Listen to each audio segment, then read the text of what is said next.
ಮೊಬೈಲನ್ನು ಯೂಸ್ ಮಾಡಬೇಡ ಅಂತ ಹೇಳಿದ್ದಕ್ಕೆ ಹಾಸ್ಟೆಲನ್ನು ಬಿಟ್ಟು SLC ವಿದ್ಯಾರ್ಥಿನಿ ಹೋಗಿಬಿಟ್ಟಿದ್ದಾಳೆ ಎನ್ನುವಂಥ ಮಾತು ಕೇಳಿ ಬರ್ತಾ ಇದೆ. ಬರೀ ಮೊಬೈಲನ್ನು ಯೂಸ್ ಮಾಡಬೇಡ ಅಂತ ಹೇಳಿದ್ದಕ್ಕೆ.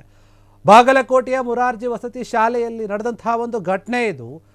ಆ ವಸತಿ ಶಾಲೆಯಲ್ಲಿರುವಂತಹ ಒಬ್ಬ ವಿದ್ಯಾರ್ಥಿನಿ ಮೊಬೈಲನ್ನು ಯೂಸ್ ಮಾಡಬೇಡ ಅಂತ ಹೇಳಿದ್ದಾರೆ. SLC ಓದ್ತಾ ಇದ್ದಾಳೆ.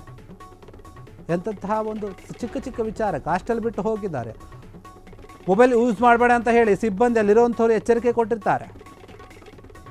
4 ವಿದ್ಯಾರ್ಥಿನಿಯರು ರಾತ್ರೋರಾತ್ರಿ ಹಾಸ್ಟೆಲ್ನಿಂದ ಹೋಗಿಬಿಟ್ಟಿದ್ದಾರಂತೆ.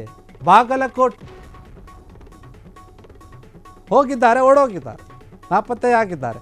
ನಾಪತ್ತೆಯಾದ ವಿದ್ಯಾರ್ಥಿನಿಯರು ವಿಜಯಪುರದಲ್ಲಿ ಪತ್ತೆಯಾಗಿದ್ದಾರೆ. ಮತ್ತೆ ಹಾಸ್ಟೆಲ್ನಲ್ಲಿ ಮೊಬೈಲ್ ಬಳಸಬೇಡಿ ಅಂತ ಹೇಳಿದ್ದಕ್ಕೆ ಹೋಗಿದ್ದಾರಂತೆ. ಪೋಷಕರಿಗೆ ಹೇಳುತ್ತೇವೆ ಅಂತ ಎಚ್ಚರಿಕೆಯನ್ನು ಕೊಟ್ಟಿದ್ದರು ಸಿಬ್ಬಂದಿಗಳು.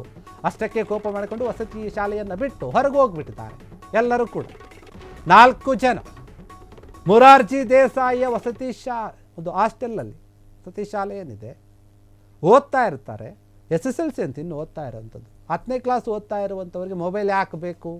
ಫಸ್ಟ್ ಮನೆಯವರಿಗೆ ಬೈಬೇಕು, ತಂದೆ ತಾಯಿಗಳಿಗೆ. ಓದಕ್ಕೆ ಕಳಿಸಿರ್ತಾರೆ. ವಸತಿ ಶಾಲೆ ಅಂತಂದರೆ ಏನು? ಹಾಸ್ಟೆಲಲ್ಲಿ ಇರ್ತಾರೆ, ಅಲ್ಲೇ ಇದ್ದು ಓದ್ಕೋಬೇಕಂತ. ಹಂಗೂ ನಿಮಗೆ ಏನಾದರೂ ಅಗತ್ಯ ಮಕ್ಕಳ ಜೊತೆ ಮಾತನಾಡಬೇಕು ಅನ್ನೋದಿದ್ದರೆ ಅಲ್ಲೇ ಒಂದು ಹಾಸ್ಟೆಲಲ್ಲಿ ಫೋನ್ ಇರುತ್ತೆ, ಸ್ಕೂಲಲ್ಲಿ ಕೂಡ ಫೋನ್ ಇರುತ್ತೆ, ನೀವು ಮಾಡ್ಬೋದು, ವಿಚಾರಿಸಬಹುದು. ಅನೇಕ ಕಡೆ ಹೀಗೆ ಇದೆ. ಆದರೆ ಇಲ್ಲಿ ಇವರಿಗೆ ಹೆಂಗೆ ಮೊಬೈಲ್ ಫೋನ್ ಕೊಟ್ಟರು, ಅಲ್ಲಿ ಸಿಬ್ಬಂದಿಗಳು ಹೆಂಗೆ ಅನುಮತಿಯನ್ನು ಕೊಟ್ಟರು, ಅವ್ರು ಬರೀ ಬೈದು ಬುದ್ಧಿ ಹೇಳೋದಲ್ಲ, ಅವ್ರ ತಂದೆ ತಾಯಿನ ಕರೆಸಿ ಹೇಳಬೇಕಾಗಿತ್ತು. ಇಲ್ಲಿ ಓಡೋಗಿರುವಂಥದ್ದು ಅಥವಾ ಓಡೋಗಿರುತ್ತೆ, ಅದು ಹೋಗಿರುವಂಥದ್ದು. ಹೊರಗೇನು ಹೋಗಿದಾರಲ್ಲ, ಓಡೋಗಿಲ್ಲ, ಹೊರಗೆ ಹೋಗಿದ್ದಾರೆ. ಹಾಸ್ಟೆಲನ್ನು ಬಿಟ್ಟು ಅವ್ರದ್ದೇ ತಪ್ಪದು. First of all mobile use ಮಾಡೋಕ್ಕೆ ಕೊಟ್ಟಿದ್ದೇ ತಪ್ಪು. ಶಾಲಾ ವಿದ್ಯಾರ್ಥಿನಿಗಳಿಗೆ ಈ ರೀತಿ ಹಾಸ್ಟೆಲಲ್ಲಿ ಇರೋರಿಗೆ ಹೇಗೆ ಕೊಡ್ತಾರೆ? ಕೆಲವೊಂದು ಕಡೆ ಅಲೋವೇ ಮಾಡೋದಿಲ್ಲ. ಅವ್ರ ತಂದೆ ತಾಯಿ ಡೈರೆಕ್ಟಾಗಿ ಬರಬೇಕು, ಮಾತಾಡಿಸ್ಬೇಕು, ಹೋಗಬೇಕು, ಹಂಗಿರುತ್ತೆ. ಅಲ್ಲಿನ ಸಿಬ್ಬಂದಿಗಳು ಯೂಸ್ ಮಾಡಬೇಡಿ ಅಂತ ಎಚ್ಚರಿಕೆಯನ್ನು ಕೊಟ್ಟಿದ್ದಾರೆ ಅಂತ ಅದಕ್ಕೋಸ್ಕರ ಬೇಜಾರು ಮಾಡಿಕೊಂಡು ಕೋಪ ಮಾಡಿಕೊಂಡು ರಾತ್ರೋರಾತ್ರಿ ಹಾಸ್ಟೆಲ್ನಿಂದ ಹೊರಗೆ ಹೋಗಿಬಿಟ್ಟಿದ್ದಾರೆ.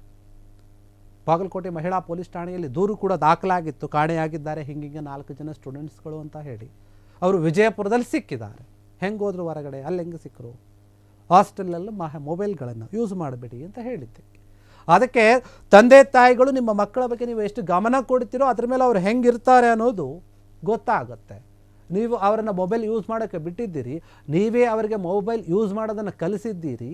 ಈಗ ಅಲ್ಲಿ ಯಾವುದೋ ಒಂದು ಹಾಸ್ಟೆಲಲ್ಲಿ ತಗೊಂಡೋಗಿ ಹಾಕ್ತೀರಿ. ಅಲ್ಲಿ ಹಾಕಿದಾಗ ಕೂಡ ಅವ್ರಿಗೆ ಅದೇ ಮೊಬೈಲ್ ಮೇಲೇನೋ ಹುಚ್ಚಿರುತ್ತೆ.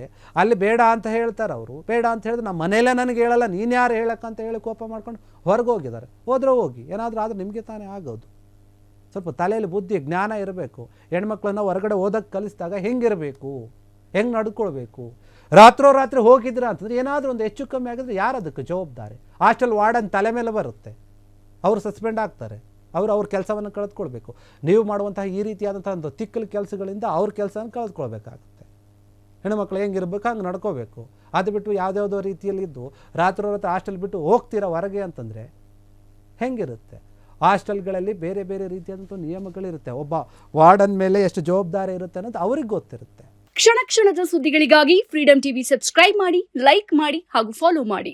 ಹೊಸ ಸುದ್ದಿಗಳ ನೋಟಿಫಿಕೇಶನ್ಗಾಗಿ ಬೆಲ್ ಐಕಾನ್ ಮೇಲೆ ಕ್ಲಿಕ್ ಮಾಡಿ.